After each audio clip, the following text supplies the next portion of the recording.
आज हम पढ़ते हैं सिद्धांत। सिद्धांत किसे कहते हैं? सिद्धांतो नाम स ये परीक्षकै बहुविधम परीक्षे हेतु विसच साधीयत्वा स्थापत्य निर्णय। मतलब सिद्धांत नाम उसका है जो परीक्षकै मतलब परीक्षकों द्वारा बहुविध यानी अनेक परीक्षा करके हेतु विसच और हेतुओं के द्वारा साध्यत्व मतलब सिद्ध किया गया हो और स्थापत्य निर्णय और उसको स्थायी निर्णय दिया गया हो, वो क्या हुआ? सिद्धांत। परीक्षकों के द्वारा अनेक बार परीक्षा कर और हेतुओं के द्वारा सिद्ध कर जो स्थायी निर्णय दिया जाता है वह सिद्धांत है। ये श्लोक याद रखना। सिद्धांतो नाम से ये परीक्षकै बहुविधम परीक्षे हेतु विसच साधित्वा स्थापत्य निर्णय। अब देखते हैं सिद्धांत के भेद। सिद्धांत के 4 भेद होते हैं: सर्वतंत्र, प्रतितंत्र, अधिकरण और अभ्युपगम। अब इनके बारे में विस्तार से देखते हैं। पहला है सर्वतंत्र सिद्धांत यानी कि यूनिवर्सल थ्योरी। इसकी यह श्लोक टर्म याद रखना, ये एमसीक्यू में आ सकती है। तस्मिन् तस्मिन् सर्वस्मिन् तंत्रे तत् प्रसिद्धम। मतलब वो सिद्धांत जो कि हर शास्त्र में हर जगह प्रसिद्ध हो उसे सर्वतंत्र सिद्धांत कहते हैं, जो सर्वसम्मत हो या जिसे सब मानते हो। एग्जाम्पल पंच महाभूत सिद्धांत, जो सब मानते हैं। जैसे कि एक बोल दें कि सूर्य पूर्व में उगता है और पश्चिम में छिपता है, तो ये सब मानते हैं। दूसरा एग्जाम्पल साध्य रोगों की चिकित्सा के उपाय होते हैं, जो साध्य रोग होते हैं उनकी चिकित्सा की जा सकती है। अब देखते हैं प्रतितंत्र सिद्धांत यानी कि नॉन यूनिवर्सल थ्योरी। इसका श्लोक टर्म है तस्मिन् तस्मिन् एकस्मिन् तंत्रे तत् प्रसिद्धम। मतलब एक एक तंत्र में मतलब अलग अलग शास्त्रों में जो अलग अलग हो। किसी ने कुछ कहा, किसी ने कुछ कहा। किसी ने रसों की संख्या 6 मानी है तो किसी ने 8 मानी है। ये इसका एग्जाम्पल हो गया। ठीक है। अब देखते हैं अधिकरण सिद्धांत यानी कि इम्प्लाइड थ्योरी। यह वह सिद्धांत है जिसे मान लेने पर कुछ और सिद्धांत भी साथ मानने ही पड़ते हैं। जैसे कि अपन इसको एग्जाम्पल समझते हैं कि फनी एग्जाम्पल, जैसे कि अपन ने यूनिवर्सिटी प्राइवेट में पढ़ रहे हैं तो अपन ने प्रैक्टिकल वाइवा के लिए पैसे दे दिए, तो अपन ये मान लेंगे कि हम प्रैक्टिकल में पास हो जाएंगे। वही बात है कि अगर ये सिद्धांत मानना है तो उसके साथ कोई और सिद्धांत भी अपने आप ही मानने पड़ेंगे। जैसे ये एग्जाम्पल है इसका, मुक्त पुरुष जो सांसारिक मोह माया त्याग चुके हैं वो अनुबंधिक कर्म नहीं करते। मतलब सुख दुख की इच्छा, सुख दुख की कामना वाले कर्म नहीं करते क्योंकि वे कामना रहित होते हैं। इससे ये बात सिद्ध होती है कि सुख दुख की कर्मों का फल होता है, कि सुख और दुख कर्मों का फल होता है। वो तो सांसारिक मोह माया त्याग चुके हैं, इसलिए उन्हें सुख दुख से कोई मतलब नहीं है। मतलब उन्हें कर्मों का मतलब फल का मतलब नहीं है। इससे सिद्ध होता है कि कर्मों का फल होता है और मनुष्य के मृत्यु के पश्चात उसके शुभ अशुभ कर्मों के अनुसार फल प्राप्त होता है। ठीक है। तो मतलब अधिकरण सिद्धांत का अर्थ यह हो गया कि जिसे मान लेने पर कुछ और सिद्धांत भी साथ ही मानने पड़े। ठीक है। अब बात करते हैं अभ्युपगम सिद्धांत। इसकी श्लोक टर्म ये 4 याद रखना: असिद्ध, अपरीक्षित, अनुपदिष्ट, अहेतुक। ये एमसीक्यू में आती है। यह है कि यदि किसी असिद्ध यानी अप्रमाणित, अपरीक्षित नॉन टेस्टेड, अनुपदिष्ट मतलब कहीं कहीं नहीं गई हो, अहेतुक बिना बात की बिना कारण की बात को वेद्यगण, जो वेद्यगण है वो वाद विवाद यानी डिबेट के समय मान ले तो उसे अभ्युपगम सिद्धांत कहते हैं।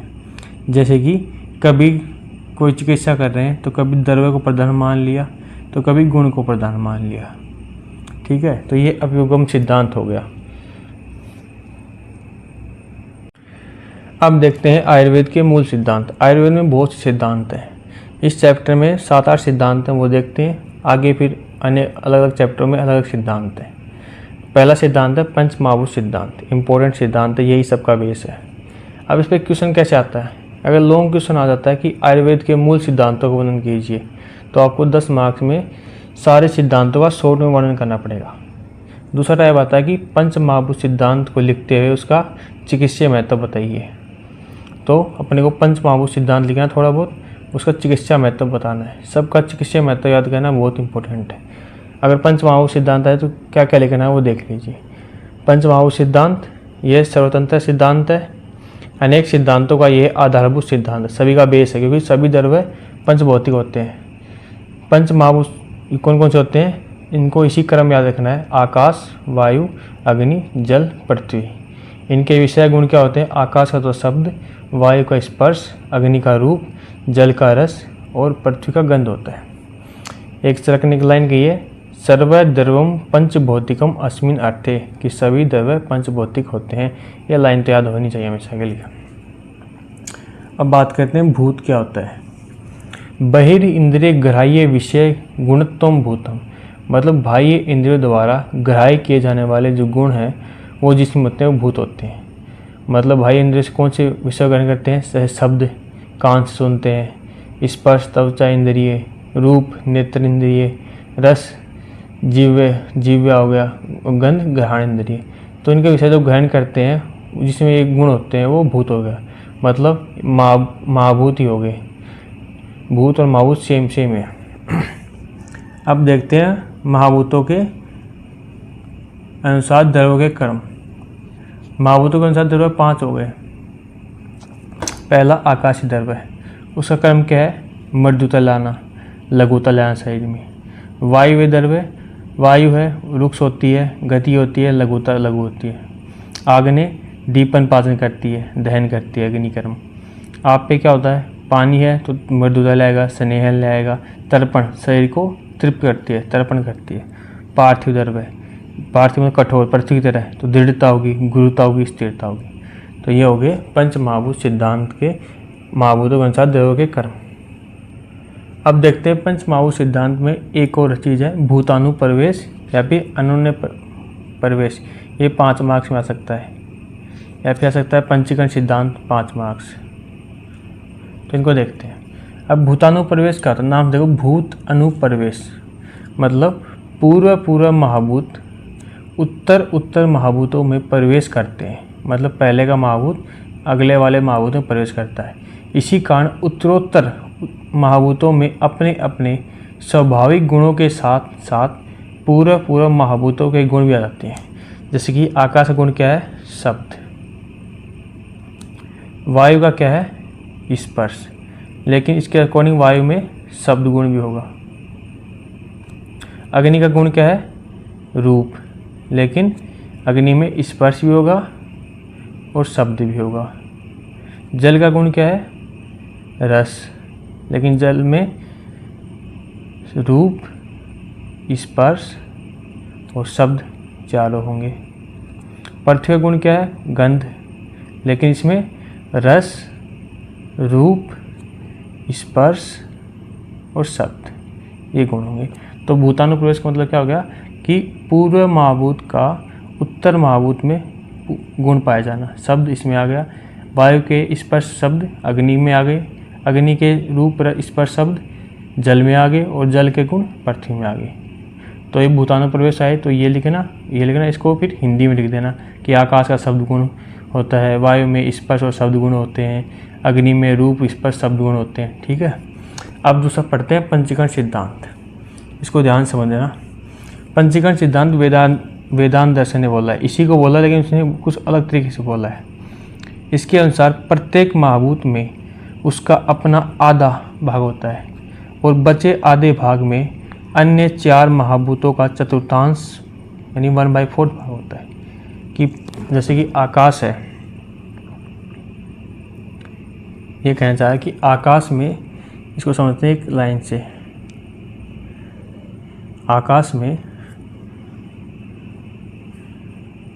अपना 50% तो खुद का होता है, आकाश हो गया, और बचे हुए आधे भाग में 1 2 3 1/4 1/4 1/4 1/4 मतलब 12.5%, 12.5%, 12.5% और 12.5% आकाश, वायु, अग्नि, जल और पृथ्वी ये होते हैं। सेम इसी प्रकार वायु आ जाएगा तो वायु में का खुद का 50% वायु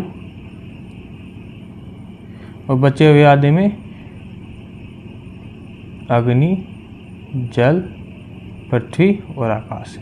इसी तरह सभी के 50% में आ जाएंगे 1/4, 1/4, 1/4, 1/4। बचे हुए आधे का पूरे का देखेंगे तो 1/8 हो जाएगा। ठीक है ना।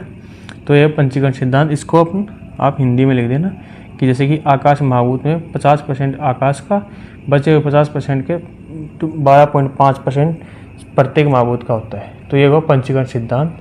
भूतानुप्रवेश क्या होगा कि उत्तर महाभूत में पूरे महाभूत गुण आते हैं और पंचीकरण सिद्धांत में प्रत्येक महाभूत में उसका अपना आधा भाग होता है और बचे हुए आधे भाग में अन्य 4 महाभूत होते हैं। ठीक है। अब देखते हैं पंच महाभूत सिद्धांत की उपयोगिता, मतलब चिकित्सा महत्व बोल ले चाहे उपयोगिता बोल लो। ठीक है।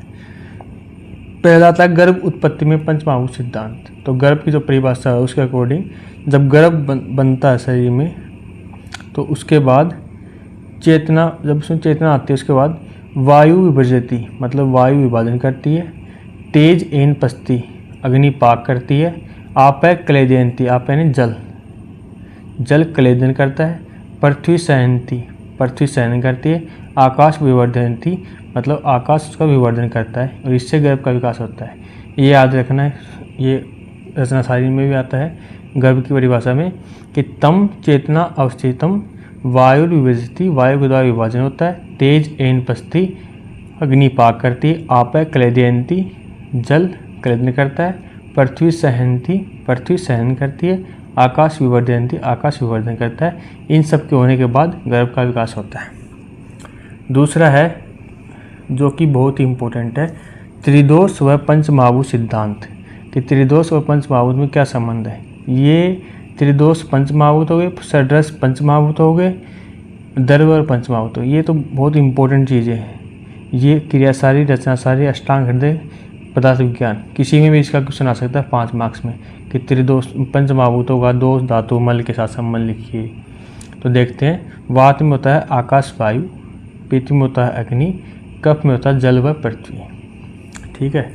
षड्रस सिद्धांत, षड्रस और पंच महाभूत का सिद्धांत मतलब षड्रस और पंच महाभूत में क्या संबंध है।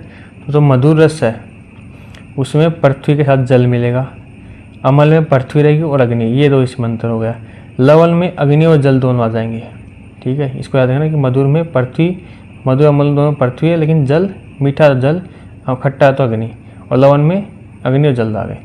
कटु तिक्त कषाय, इनमें एक ध्यान चीज़ रखना, सीक्वेंस तो इसका यही है कि तीनों में वायु आएगी लेकिन कैसे आएगी, ऐसे आती है, इस क्रम में आती है। रियल सीक्वेंस तो इसका यही है। बाकी आपसे वायु को तीनों साथ रख कर सकते हो। कटु यानी तीखा, जो तीखा होता है, तो तीखा होगा तो जीभ जलाएगा और कान से धुआं निकालेगा, तो अग्नि आ गई, वायु आ गई। तिक्त कड़वा हो गया, वायु तो तीनों में है ही, कड़वा है तो इसमें आकाश याद कर लेना। कसाई खरखरा है, खरखरे में पृथ्वी, खरखरी खर धातु पृथ्वी, ऐसे याद कर लेंगे। तिक्त तीता है आकाश। तो षड्रस और पंच महाभूत सिद्धांत का ये भी याद रखना, ये भी इम्पोर्टेंट है, 5 मार्क्स के लिए आ सकते हैं। अगला है द्रव्य व पंच महाभूत में इसका संबंध है। यहाँ से एमसीक्यूज बनते हैं, एमसीक्यूज और चिकित्सा बेस के लिए चीज़ है। 3 तो याद होने चाहिए इसमें, ये शुरू के। तो वमन द्रव्य, वमन क्या होती है, ऊपर आती है। तो अग्नि का गुण भी ऊपर आना होता है और वायु का गुण भी ऊपर आना होता है, तो इसमें अग्नि महाभूत और वायु महाभूत होता है। विरेचन मतलब नीचे जाता है, 10 लगते हैं तो नीचे की तरफ आता है, तो पृथ्वी नीचे होती है और जल भी नीचे होता है। दीपन, दीपन कौन करते हैं, अग्नि करते हैं, सिंपल से याद हो जाएगा। संसमन द्रव्य आकाश का कार्य है, समन का कार्य आकाश है। संग्राही वायु, वायु संग्राही बांधने का कार्य करती है। बचे 2 लेखन और ब्रहण, ब्रहण मतलब गुरुता लाना, तो पृथ्वी गुरुता होती है और जल भी हेल तर्पण करता है। लेखन द्रव्य स्क्रैपिंग, स्क्रैपिंग में वायु आ गई और अग्नि आ गई, तो इनको याद रख लेना। बाकी ये 3 तो समझ के याद रखना, ये इम्पोर्टेंट है एमसीक्यूज के लिए। तो इसी के साथ अपना पंचमहाभूत सिद्धांत खत्म हुआ। आगे देखेंगे त्रिदोष सिद्धांत, षड्रस सिद्धांत। त्रिदोष में जब आएगा तो भाई एक चीज़ तो ये लिखनी होगी कि उसमें 3 वो होते हैं, ये उनका संबंध होता है। तो अभी के लिए इतना ही है, आगे देखेंगे त्रिदोष सिद्धांत।